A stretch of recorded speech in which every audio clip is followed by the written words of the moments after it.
Cocopeat உரங்கள் வச்சு மண்கலவை தயாரித்து தான் தொட்டியில் செடி வளர்க்கணுன்னு எதுவுமே இல்லைங்க. இந்த மாதிரி காஞ்ச இலை சருகளை கூட தொட்டியில் போட்டுட்டு ஏற்கனவே செடி வளர்த்த பழைய தொட்டியில் உள்ள பழைய மண்கலவை தான் இந்த மாதிரி மாற்றி மாற்றி போட்டுக்கிட்டு வரோம். இப்போ நம்ம ஒரு செடி தம்பட்ட அவரை விதையை விதைக்கிறோம். இந்த விதையும் முளைச்சி நல்லா வளர தொடங்கிச்சு. இதை பற்றி நம்ம சேனலில் லாங் வீடியோ கூட கொடுத்துருக்கோம். இப்போ இந்த செடி தம்பட்ட அவரை செடியிலேருந்து அறுவடை எடுக்க போகிறோம். செடி நல்லா ஹைட்டாக செழிப்பாகவே வளர்ந்துருக்கு. இதுக்கு தேர்ந்தெடுத்த தொட்டியோட அளவுன்னு பார்த்தோம்னா 18க்கு 18 அளவுள்ள பிளாஸ்டிக் ட்ரம்.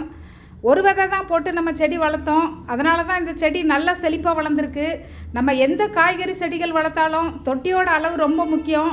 கொஞ்சம் தாராளமான அளவில் தொட்டியை எடுத்துக்கிடணும். அப்போ தான் இந்த மாதிரி செடி செழிப்பாக வளரும். தம்பட்டை அவரையில் 2 வகைகள் இருக்குது. இது செடி தம்பட்டை அவரை, இன்னொன்று படர்ற கொடி தம்பட்டை அவரை. செடி தம்பட்டை அவரைக்கு விதைகள் இந்த மாதிரி வெள்ளை கலரில் இருக்கும். கொடி தம்பட்டை அவரைக்கு ரத்த சிவப்பு கலரில் அந்த விதை இருக்கும். இதை வச்சு நம்ம அடையாளம் கண்டுபிடிச்சிக்கிடலாம். காய்கறி செடிகள் இந்த மாதிரி நல்ல அறுவடை தரணுன்னா மாதத்தில் ஒரு நாள் மண்ணை நல்லா கிளறி விட்டுட்டு ஆட்டு உரம், மாட்டு உரம், மண்புழு உரம், காய்கறி கழிவு உரம் மாதிரியான உரங்களை கொடுக்கணும். மாதத்தில் 2 தடவை நுண்ணுயிர் பெருக்கம் ஏற்படுற மாதிரி லிக்விட் ஃபெர்டிலைசர் ஏதாவது ஒன்று கொடுக்கணும். நன்றி, வணக்கம்.